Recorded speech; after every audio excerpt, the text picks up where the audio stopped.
Jadi tengok muka makcik tu bila dia pandang saya tu, slow muka dia, orang kata apa sebab Sayu.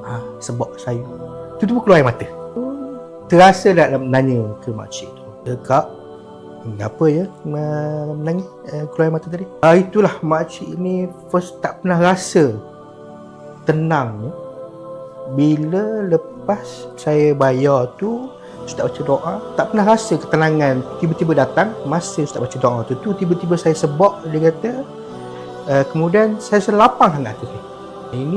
Ini genuine case yang kita jumpa.